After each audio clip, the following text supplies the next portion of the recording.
All right, guys. Hi, everybody, and welcome back to the Woman in Progress podcast. I'm so excited, especially for today's podcast, because I have a friend of mine, Oliver. He is a life transformational coach.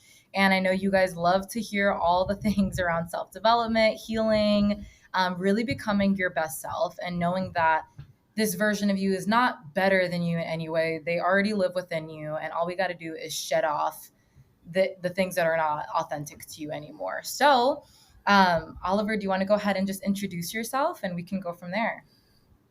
Yeah, what's up, everybody? Oliver here.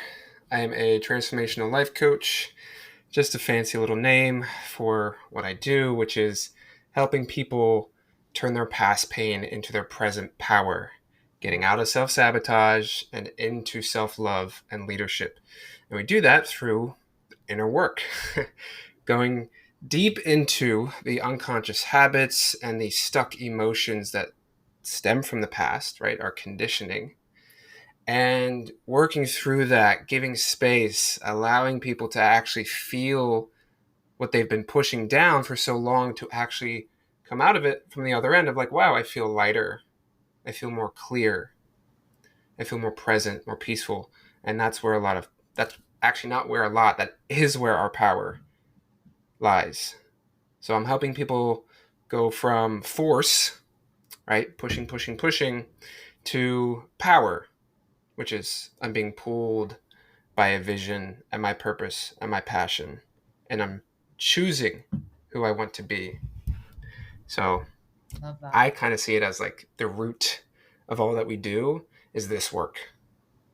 Yeah, absolutely. Thanks so much for that, Oliver. Yeah. And it is at the root of everything we do. Like it just is. But I think it just, like, the way that you explained it was just so perfect. But it's just such heavy work sometimes, right? That I think a lot of us just get in the habit of feeling comfortable pushing it down, but then it just feels louder and louder and louder, or it just continues to show up in your life in many different ways. So to kind of start off before we dive in, do you mind sharing a little bit about like what got you into this work? Like, Yep. what's your background? Like, what kind of actually made you get to the point where you want to help people do this stuff? Yeah. So I kind of, it's funny to me. I laugh about it now. I wasn't laughing then, but my past pain turned into my present power and purpose. And it was the biggest tragedies in my life, which is why I'm doing what I'm doing. I really don't believe I would be doing this exactly if it wasn't for the things that happened. And one of those big things was I lost my dad from a very rare heart disease called giant cell myocarditis. Look it up. It is so rare that it's not even under the like ultra rare diseases list. Like less than maybe like 300 to 500 cases, I think. Like it's, they don't Wow. research it because it's so rare, and usually it's like younger athletes get this, not like a 53-year-old man who's a doctor. Right. And so it was a very sudden thing too. It was like, oh, he's sick, and then like, okay, this is happening, I gotta kind of like learn to accept this. It was just like, went to the hospital. Oh, he's okay. Is he? I couldn't even grasp that it would happen. I was just like, okay, like this is the process. He was on a machine for like a month or so. Still not like, I wasn't able to grasp the reality that this could happen. I was 16. Right. And then that did. That led to deepest depression I've ever experienced. I was already not really confident with myself. So I already was experiencing, anxiety, social anxiety, self-esteem issues, weight issues.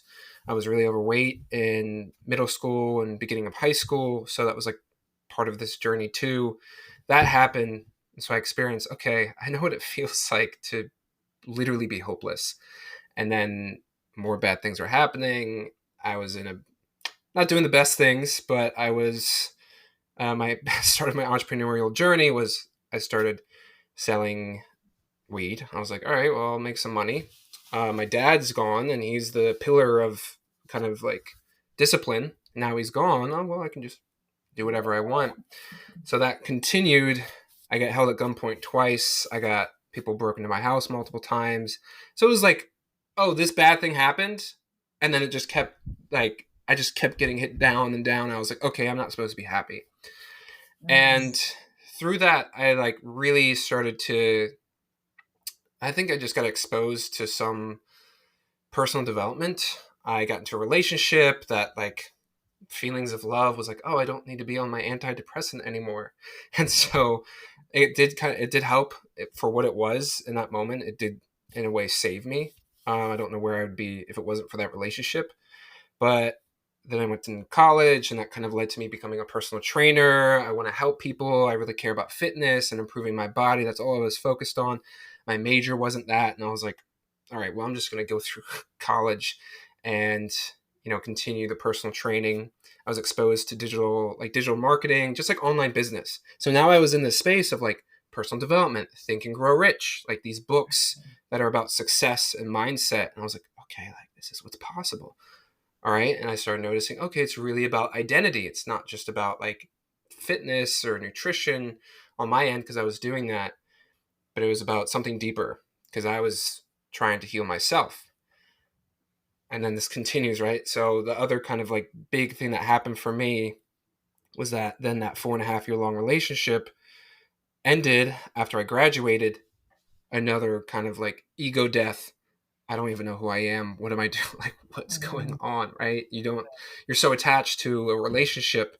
And so I learned so much about myself through that of codependency, how I wasn't showing up as a man, and my masculine, how I wasn't decisive, how I need to have my own mission and vision and purpose. And that led to a lot of investments into retreats, coaching, courses, group coaching, like all the work on myself because I wanted to do this. I wanted to help people. I wanted to be a better leader.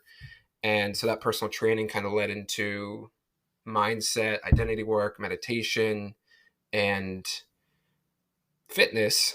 And fitness will always kind of be a part of what I do. I think it's the most important pillar because if you don't have that, like everything's not really going to work out. So that's like the foundational piece to me. I see the second level as like, okay, get your mindset, identity right. And then the third is kind of that deeper spiritual knowing of, for me, like who you are. You're Right. not the conditioning that's happened to you. You're this infinite source of love, this infinite source of wisdom, actually, this place of peace and this presence and this connection, this joy and this happiness. All the things you didn't have to teach a child to just emulate. All the Right. things that were taught were kind of all the shame, judgment, criticizing yourself, like looking in the outside, be like, oh, am I doing this right? Like the fear. Obviously, there's primordial fear, right? Like the human brain side fear. But all those things are learned. A lot Mm-hmm. of who we are was not really needed to be taught.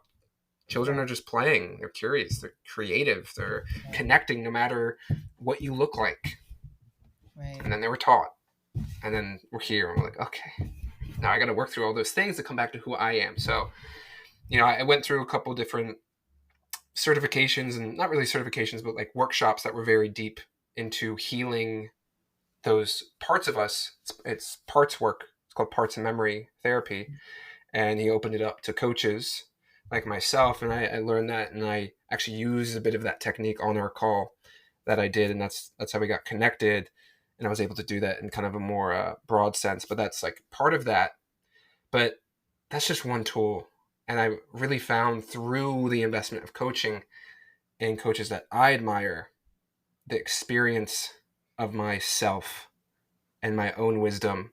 And that has led to my coaching. And I'm just consistently getting feedback of like, this is other people saying that, hey, you're really good at what you do. Wow, that was really great. I'm like, okay, right. I'm starting to believe in myself here. Yeah. I'm seeing the evidence. I Okay. see it. The more evidence, Yeah. please.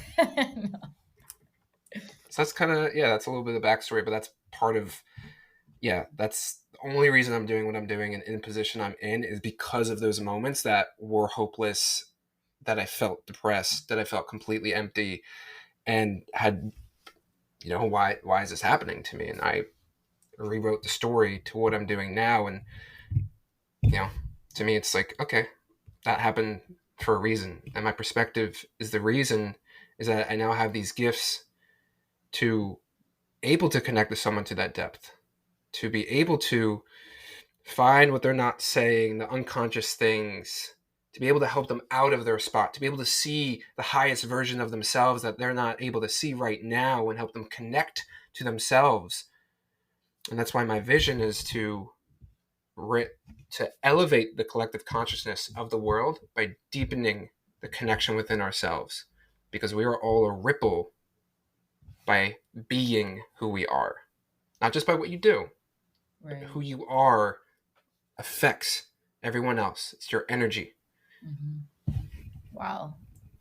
Yes. I know. But that was so amazing. I mean, there were so many points I was like, yes, yes, yes. And I know people listening are like, wow. Um, and so off of just what you said just now, something that you said that was really powerful. You said it's yeah, the things that I went through launched me into kind of like fucking tower moment, right? And then your perspective is why you have been able to turn that into your power, right? Mm-hmm. Because your perspective when you were young was, I guess I'm not meant to be happy. And so because you chose that, that was your story because of the things you went through, right? But like, you know, we're young and we're like, fuck it. I mean, even if we're not young, right? But just like, I guess I'm not meant to be happy, right? It's like from then on, it's just I guess I'm not meant to be healthy. Like I used to tell myself, I guess I'm just not meant to like have a good relationship with food. Like, you know, it would be nice. Like I'll look at some girls who eat 2 Oreos and be fine, and I would be like, girl, I could fuck up 2 rows right now, like in my house. Same. And I would just have this story. And so there's so many different things that you kind of hit on, but the stories that we tell ourselves, right? And also the evidence that maybe we have, you know, like we're, you know, we have that. So then we create these stories. And you also mentioned just like, you know, when a baby is born, you don't question if the baby is worthy, right? Like, okay, the baby cries, and then you're like, oh, that baby's not fucking worthy anymore. It's like, no, the baby's just perfect. And that's our true nature, right?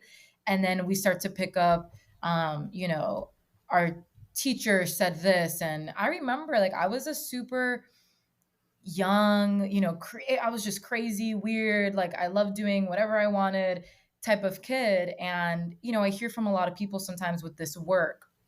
I didn't go through a lot of trauma growing up. Like I had a good childhood, like I had, you know, a good, you know, kind of upbringing. And so there's like the capital T traumas and like the lower T traumas. But I remember in a meditation, I was writing, like I was just like a little kid, like writing something. And you know how like when you get to the end of the page, you're supposed to like carry the word or whatever. I like fucking broke Yeah. the page and I just wrote the whole word. And the teacher was like, "Are you dumb? Like fix this." And I remember that vividly. And you don't Wow. think that that's like a traumatic experience, you know, and I've gone through real traumas too. But that one little thing in my brain, little Lexi at that age said, "Oh, I'm not good enough. Like I feel stupid. I'm stupid." And so imagine how many like micro situations like that we just experience at such a young age or in teenhood, right? Like wanting boys or girls to like you, and you're going through Mm-hmm. all of these things, and our nervous system is just collecting data on all of these things, holding it in our body. We get into adulthood and like, what the fuck now? Like this is just who I am. This is my Yeah. identity. Right? So um, another thing that you mentioned was like fitness is at the core of all of it. You don't have a healthy body, everything else is going to be a lot more difficult to kind of grasp. Yeah. Yeah. And I can touch on that more, because that really was the catalyst for me doing what I'm doing. And it's not so much within the offer that I do right now, just because a lot of the people I'm working with are coaches themselves. So it's like, okay, Yep. you got that piece. Like that's what you're doing. If you need help with that, I can help with that. But that's not the main. It is a main pillar, and I think there's gonna be other offers I have that I'll create, but it's just not right now. But that was a huge piece. I was very overweight my entire life. Like look down, I can't see my toes. Like I was fat. I was really overweight. I was like 240 in like freshman year of high school. Like, and I swam. Why did I do that? But I did. I was a swimmer. You know, I put the speedo on, or like the jammer. All right, not the speedo, but like the jammer, which is like the shorts that are really tight, and I'm fat, and I'm like, right. Let me be more self conscious of myself, judge myself to everyone else who's skinny, and so that's, my dad really helped me out with that part, running with him at 15, just like I remember a moment of him saying like how many, dads are out with their kids, like just running at like, 8 p.m. tonight. And it was just a cool experience. And I saw him be really, his nickname was like Fat Daddy, Fat Dad. But then he like lost all the weight. I remember him like going super hard on the stair stepper for like an hour, just An like hour? going crazy. Like it's not the traditional stair stepper that we see. It's like it was like that little stair stepper, Oh, okay. but just all sweat, like sweatshirt, sweatpants, like going crazy. And then he's like going on, and he's hanging, doing like these V ups, like straight legs. I'm like, okay, I'm like I can barely bench press like this weight right now. But that was kind of the start of that.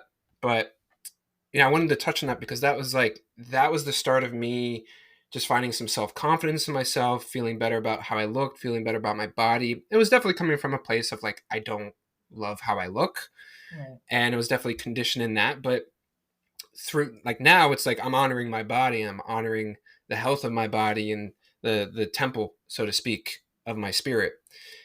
Before it was kind of little, I want to look good. And I don't think there's anything wrong with that. I think, yeah, you deserve to look good. You deserve to look at yourself and be like, damn, you're sexy. Right? Facts. Like, put on clothes Like, and be like, who's mm, that? Okay. okay. All right. That's me. Let's go. I earned this. I built this. Yeah. And there was a big relationship with food that was not good.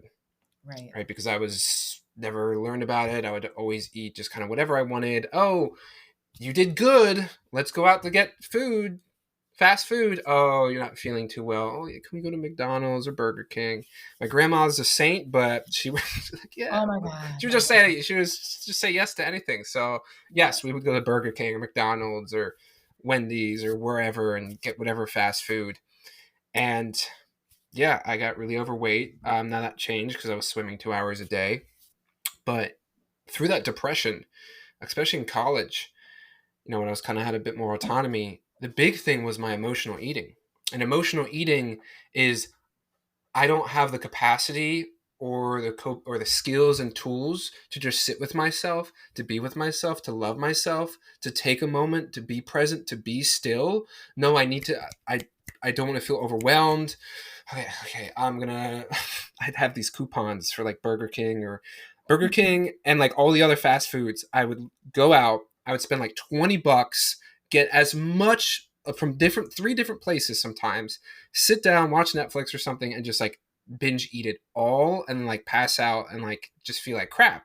And I would eat it all. I would like, oh, I probably could not eat it all. No, I would eat it all. I would binge to the point and just feel like crap. And that didn't make me feel better. Mhm. But that was how I coped with that. And that has been on and off uh up until very up until recently. Like it's still a thing that like if I'm not regulated, I'm not being myself, I'm not consciously choosing who I want to be Mm. and spending the time in stillness, right, and following up with the habits of going to the gym, being that healthy version of me. I will i will fall into that. I will, months ago I remember going to Crumble and getting 6 cookies, Yeah. eating all of them, which is Yeah. crazy, but I'll eat all of them. And that was kind of that. It's conscious, but it's like you see yourself doing it, but Hmm. you're doing it because while you're doing that, there's a self-worth. So there was a self-worth of I'm not worthy to feel healthy. I'm worthy of I'm a piece of crap. I'm a whatever. I'm just gonna eat it. Who cares? Oh, then tomorrow and next week, now I'll start. It was always this. Then tomorrow I'll do it. Tomorrow I'll do it. Tomorrow I'll do it. Tomorrow is doesn't exist. It's now. And Right. so I wanted to touch on that because that's a lot of times that can be the difficult thing is our emotions, our perceived stories from the like stemming from the past will stop us from going to the gym. Oh, what if people look at me? What if I mess up? What if I'm not good at like doing it? I don't want people staring at me. It's like those are all stories. This is your life, and you got to choose how you want to be in your life. I don't know if I just if I just eat the pizza or I just eat the cupcakes or I'll just go out. I'll just eat this one thing. I'll just treat myself, even though I haven't been consistent this last week. Hmm. Oh, I'll start tomorrow. But then tomorrow comes and you already see yourself not as that person. Right. And it's perfect. There's no shame. There's no judgment. in these things. It's just choosing. Yeah. So No, I wanted to touch on that because that was like, I don't talk about that a lot, but I'm like, no, that was a big problem. That was like, I found like my sticking point is like when I don't do that, I feel so good. When I eat healthy, when I'm good with my nutrition because I know it fuels my body, consistent with the workouts.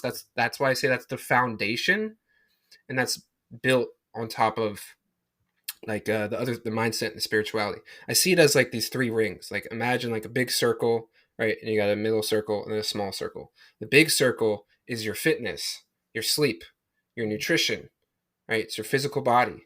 So like you're gonna get that in order. It comes down. It goes to mindset and your identity and your beliefs and your speech, right? Because your unconscious will come out in how you say things. And then it goes a little bit deeper, and then that's more like the very deep work of connecting to spirit.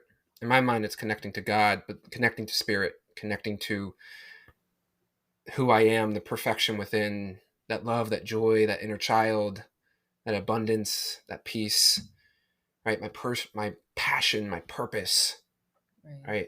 The inspiration. And so you can kind of That's visualize crazy. that. That's crazy that you talked about that visualization because that's literally our pillars for embody her. It's literally exactly how you explained it, like the three rings, because it's all connected, right? And it's the foundation of, like you said, your vessel. It's your vessel. It's your temple of your organs, your spirit, like all of the things. And I want to go back to your point on emotional eating because that's something I struggled with heavily as well.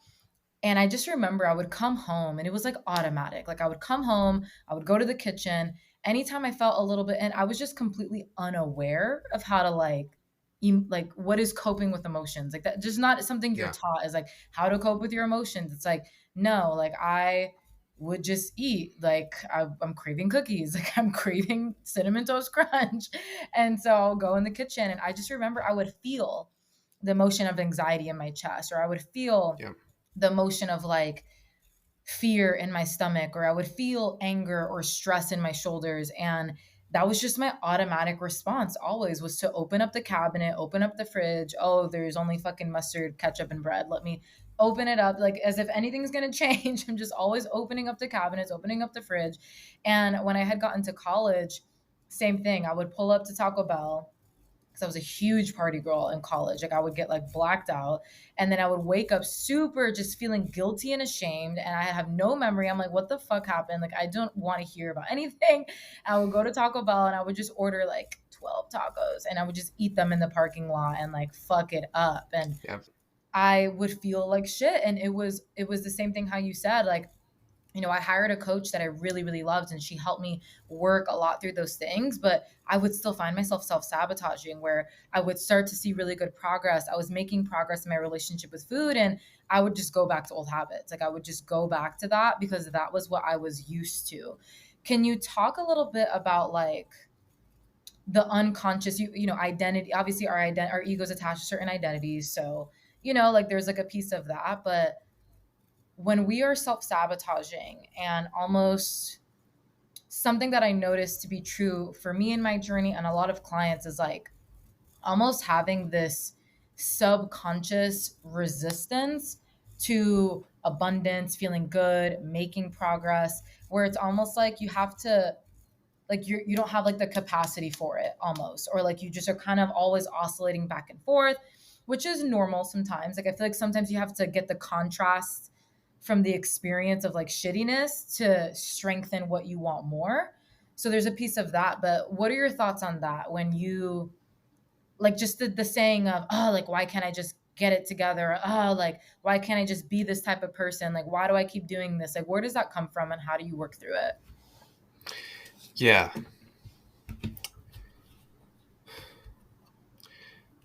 We will continue to live our lives in a familiar chaos, then move towards an unfamiliar calm. When struggle is been more consistent in what we are putting our attention to, then the uncertainty of thriving, letting it be good, does not feel familiar. And so to your mind, to your ego, It can't grasp onto anything, so it's like afraid. Wow. Because if it's good, then maybe that good can go away. Damn, Oliver. Wow. Sorry, I don't know if you were gonna continue. Yeah. So that simplifies it. And so it really is, what do you want to water in the garden of your life? Mm. And so your mind is an excellent servant, but a terrible master. Oof.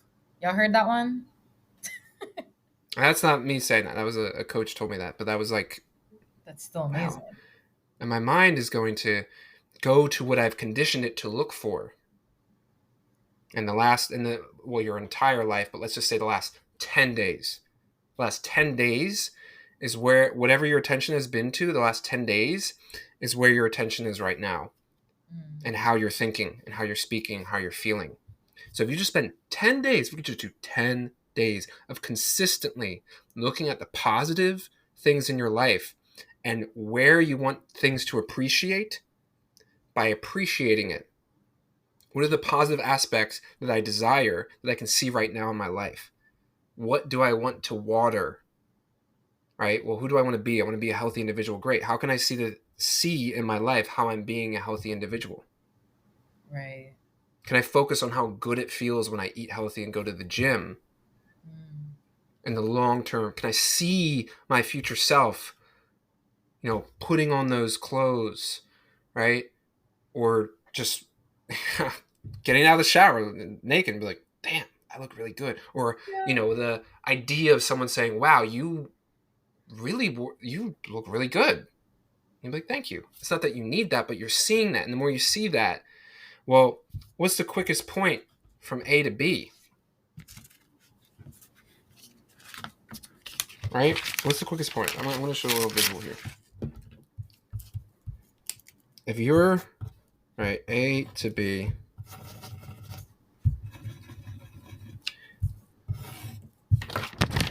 right? I don't know if it's reverse for you. It's reverse for me, but No, it's right. If good. you're here and this is your future self has all those results, right? We think the quickest point is going to be, all right, I gotta get here to be this person. No, it's this. Mm. You can decide and choose to be that person right now. The Wow. quickest way is collapsing the time by deciding to be the character you want to be. And so a really good example is, how actors, yes, they've been practicing this, but actors step into characters and sometimes step into that character so much that they start like going through like a psychosis or something. Like they start like it's hard for them to differentiate who they are and the character. Just the fact that that is real and they're connecting to an avatar, it's really an energy, it's a frequency. They're connecting to a frequency, a way of being, which is this character, and they're stepping into it so much that they're almost like it's hard for them to differentiate. Maybe really good actors can do that. You can do the same exact thing for your future self. Wow. Just step into that character. Who is that? How would I be? How would I act? How would I talk to myself? What habits would I have? What would my values and standards and beliefs be?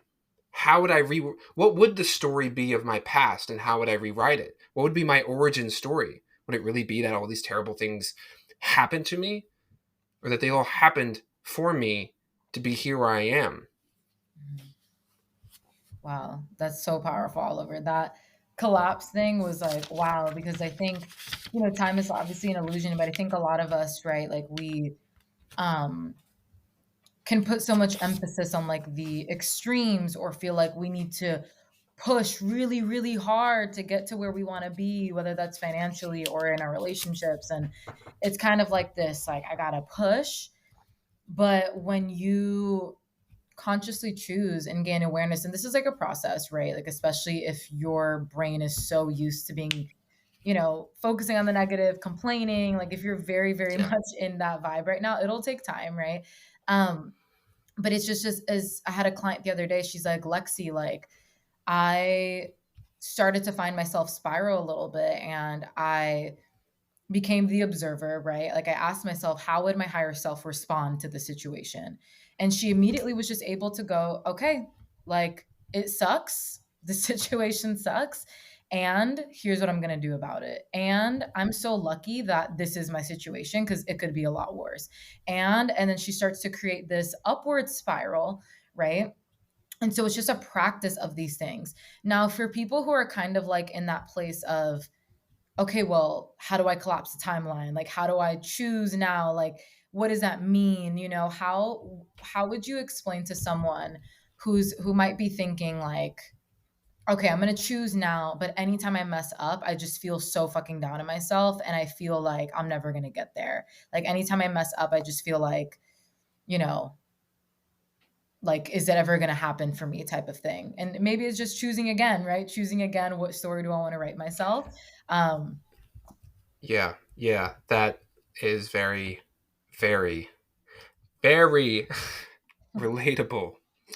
I can't even explain to you how many times that I have messed up in business, in fitness, in life, in relationships. Like, how many times I've consistently found myself fall over off of my own shoe, tripping myself, and be like, wow, I'm just going to I'm an F up. I'm a fuck up. That was the belief.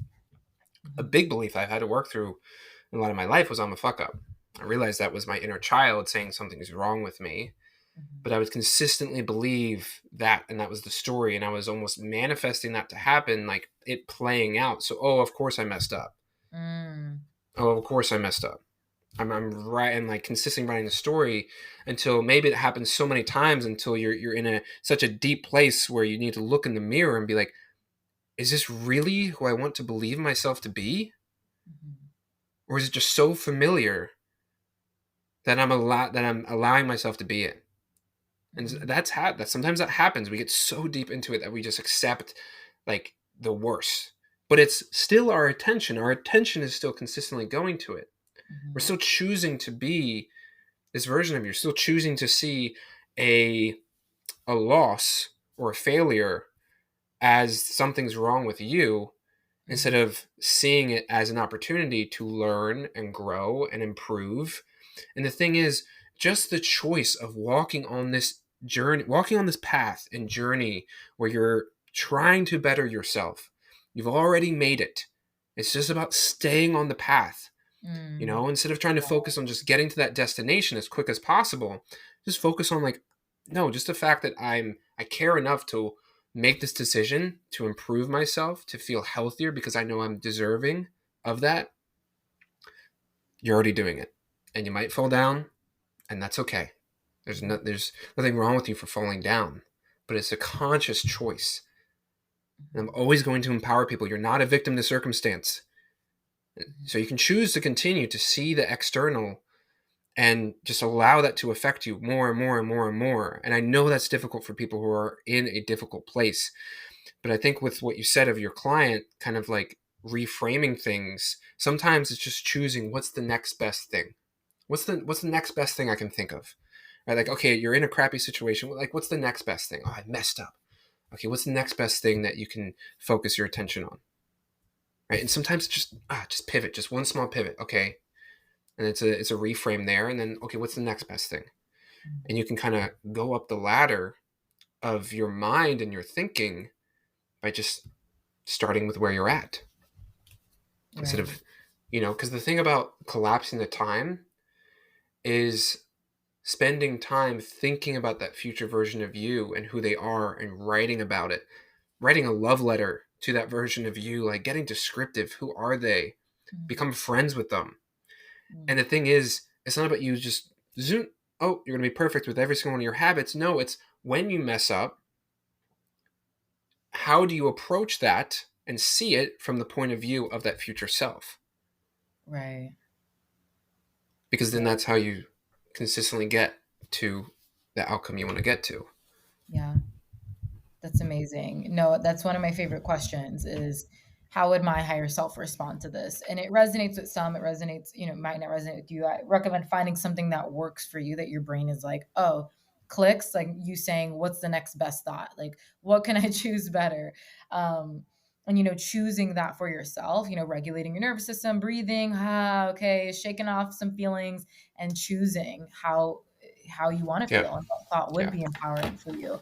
Um, so yeah, Oliver, I mean, obviously this is all amazing stuff. I know people listening are just going to get so much value from this. What my last question for you is, before we get into how people can find you and all of that stuff, is what, because I love how you said of like when you make the decision, you're already there, right? Like Mm-hmm. you're already there. Now it's just staying on the path and you're already enough. You're already worthy. It's just an expansion of that, right? Um, I heard something the other day that was like, you don't need to believe that you're worthy in order to live the life that you want. Like, because, like, for me, I believe that I'm worthy consciously, but I still notice certain things where maybe subconsciously I still don't feel that way. So maybe I self sabotage, or I don't believe in missed opportunities. But there's like things where I'm like, maybe lost opportunity here and there because got the blinds on a little bit, whatever.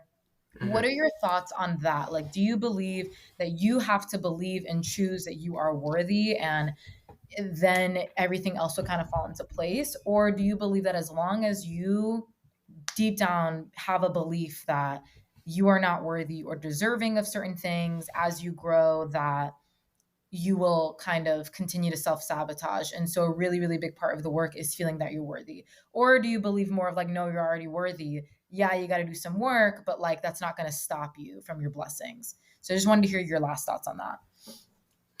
Yeah. Yeah. And I wanted to, really good question. I wanted to add just one little tool for that, like choosing your response, if like you're kind of in it.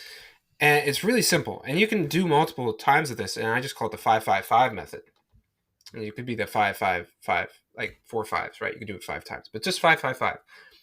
5 seconds in, 5 seconds out, 5 breaths. Yeah. And you can just, it's less than a minute, but you just take, because the reason why we take these emotional decisions or we stop and we're just like in the unconscious, right? We're shaming and guilting and judging ourselves.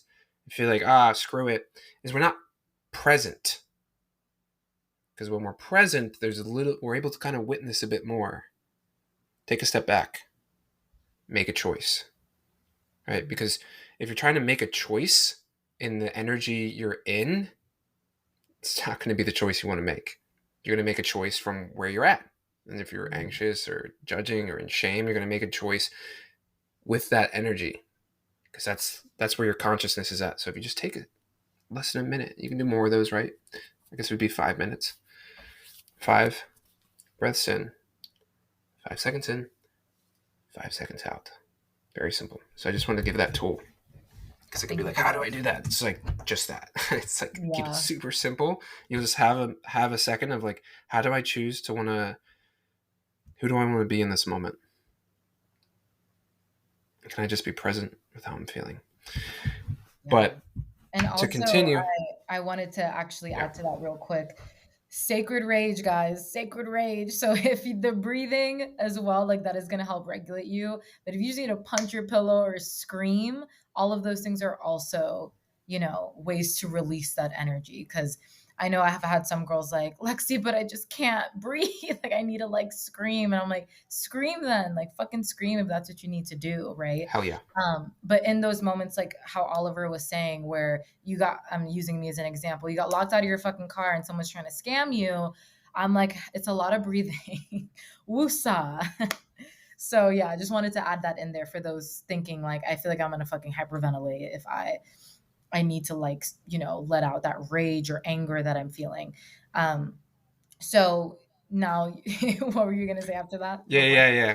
Well, continuing on the question you asked, there is a inherent worth that we all have just being here, being human. There's the thing a lot about this work is like, you're already perfect. You're actually not broken.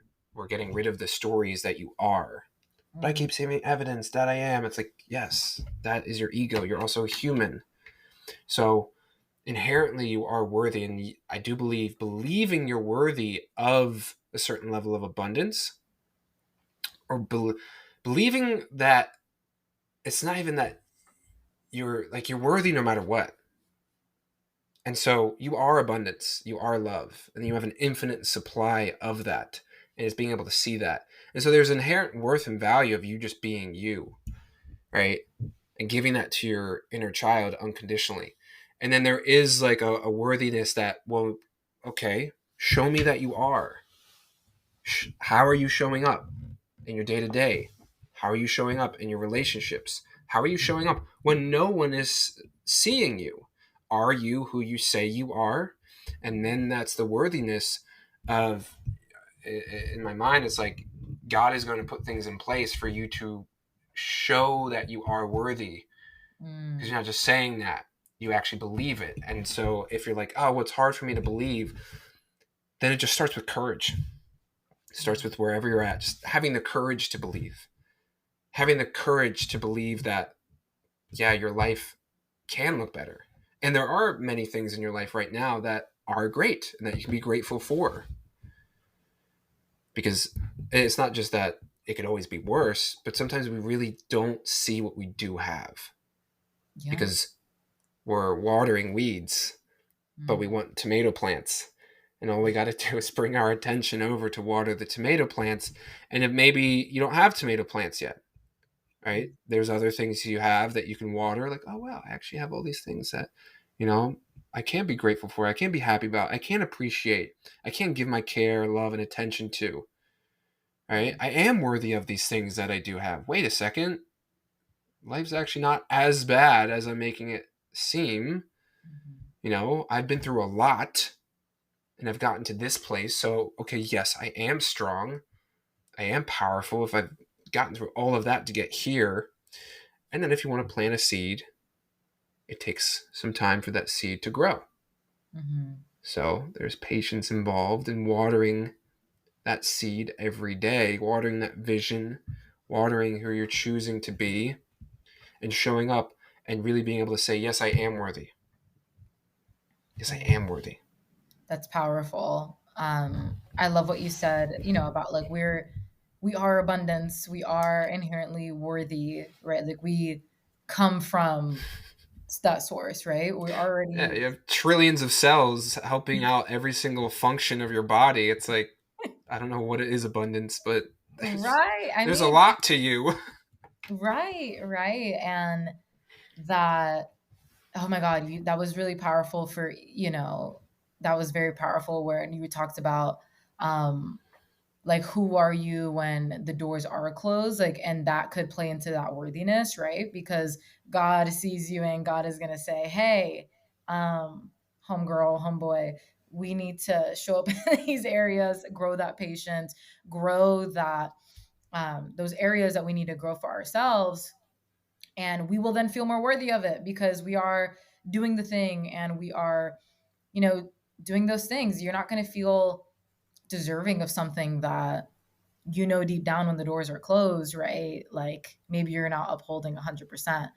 Um, and Yeah. for me, that's why I'm always like very transparent, vulnerable, because even like as a coach, like I still, like, these are things that I still struggle with. Like I'm just here like you, like trying to figure it all out, sharing it along the way, right? And the more that we can just understand that, like, the perfection that we create in our heads, in our minds, in our Pinterest board, like, that is not true perfection. Like, we already fucking perfect. And when we, like you said, release the stories and the conditions, and the limitations, and there's a little bit of like mourning and grieving that comes with that. I think that's also something that maybe for another podcast episode we can go a little bit deeper into, is the Yeah. things they don't talk about in your spiritual awakening, so people don't feel like they're crazy, because I thought I was crazy. I'm like, what the fuck?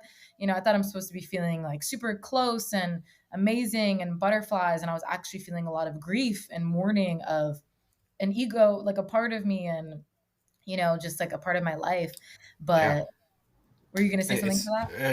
it's literally a death and rebirth process. The old you has to die for the new you to emerge, and that, guess what? When we're close to death, we're in a life or death situation. you feel really anxious. You feel like really chaotic. That's the ego.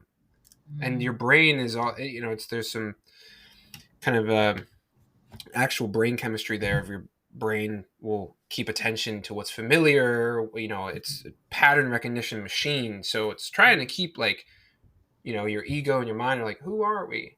Right. But the thing about that is you're able to witness it once you get a bit more present and see and choose who you want to show up as. Will it be perfect? No. The whole point of the spiritual process is getting closer to love, unconditional love. Oh, okay. Unconditional love and acceptance also means unconditional love and acceptance to all the parts of me, even the parts where I'm feeling these messy emotions. And Mm. your life's not a mess just because you're feeling messy emotions. Mm. Wow. And I think that's important to know Yeah. when you're in it. Love Yes. yourself. Even if you don't feel, if it doesn't feel loving, love yourself through it. Yeah. Yeah. And what happens if someone's in a messy situation and they're just like, no, like, no, no, no, like they're fighting it. They don't feel like they deserve love. They're a piece of shit. What happens then? Just like from your perspective, the karma and all of that. Yeah, I think there's a level of trust in yourself that you'll get through that situation. And that comes with the courage. And to be honest, sometimes you can't see it. Sometimes it really is hard to see it while you're in it. But then, with every storm, at the end of every storm, there's a rainbow. So Mhm. sometimes when you're in it, it's hard to think about, oh, there's going to be a rainbow, the sun's going to come out. Like, no, you're in the storm. And you're like, if you're on a boat, you're like, oh my God, I hope we don't fall over and die, right? You're in the storm. You can't really even think that like the sun's going to come out, but the sun always does, Mm. always comes out. And there'll be other storms that make their way. Maybe you're a bit more seasoned, a bit more wise to know the sun's going to come out after that storm. Even if the storm has felt long, right? Sometimes it could be literally you running and staying in the storm of like, no, this is always storming here. It's like, stop. Just slow down. Take a second. You're literally running in the storm. If you just like take a moment, the storm, yeah, it's like some people are literally be like, It's no, always stormy. it's always stormy. Like you're literally driving through the storm and chasing it. So, yeah, I mean, I want to be very transparent. Of sometimes you're just in it, and sometimes it does take a little bit of hope. Uh, Sometimes maybe it takes anger. I had a moment where last year when things were like really bad, they were not like I was. I got to one of the heaviest I've ever been. Actually, I was very out of alignment. Um, and I did hire a coach. It was a friend that I respected very well, and I did whatever was possible to work with him. I was like door dashing. I broke up with the person I was with at that time. And it was like the hardest decision I ever made. It was very intense. I then ended up losing like 36 pounds in like 12 weeks. I like started working with more clients. I was showing up every single day, but that was from a very hard place of like killing. I don't speak about this too much now, but it was like, yeah, I gotta kill that inner bitch. I would look at Yeah. myself. I would like do a cold shower. I would do whatever it was that the comfortability, the Mm. comfort baby that it's very easy for me to get into, the comfy couch syndrome, so to speak. I had to kill that.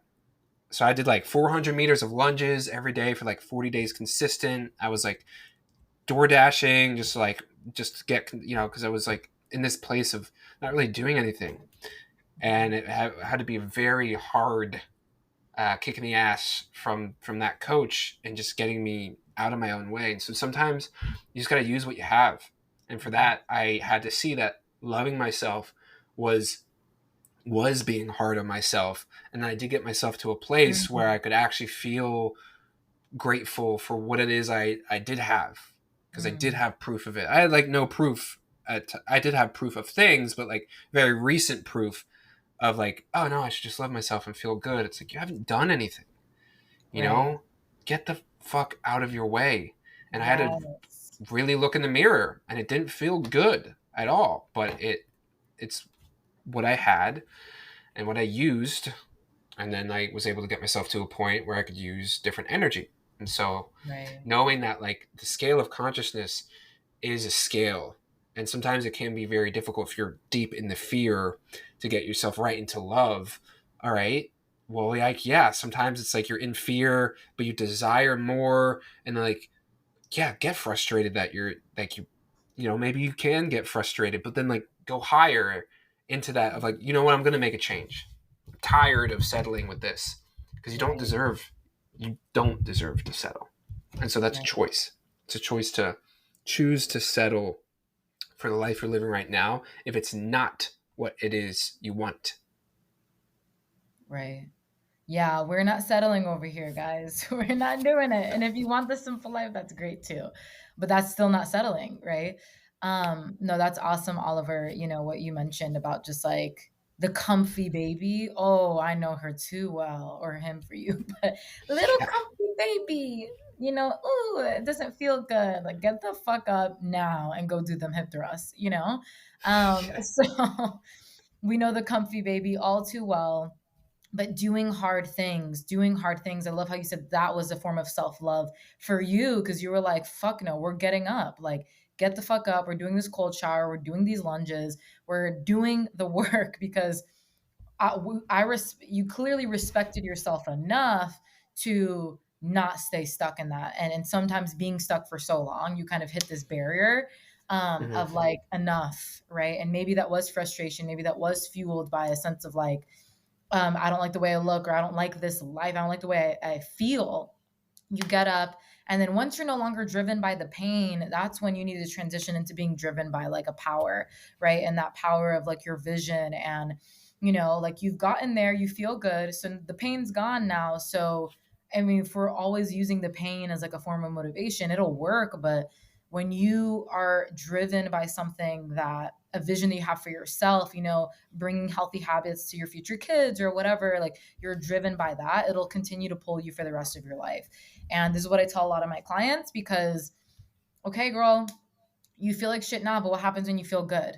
It's like remembering that feeling good, but like creating a new sense of motivation for yourself. Because if you're only motivated by, I hate the way I feel, I hate the way I look, once you start to feel better and you start to look a little bit better in your eyes and you're satisfied, that's great. But how do we maintain that? And that's going to be Yeah. from having a vision and changing where that motivation's coming from. Um, but thanks so much, Oliver. I did have one more question. Is that okay? Are Yeah, you good that's with okay. that? Okay. Yeah. It came up for me and I was like, I feel like I have to ask it, because I feel like when a lot of times we go on our own spiritual journey, you mentioned I was out of alignment last year. And I know what that means. I feel like you obviously know what that means, out of alignment. But I did hit a point in my spiritual journey where anything that just felt uncomfortable or I had resistance towards, I would tell myself, oh, it must be out of alignment. Or it's just not in alignment with me. It's not in alignment with me because it didn't make me feel good. Right.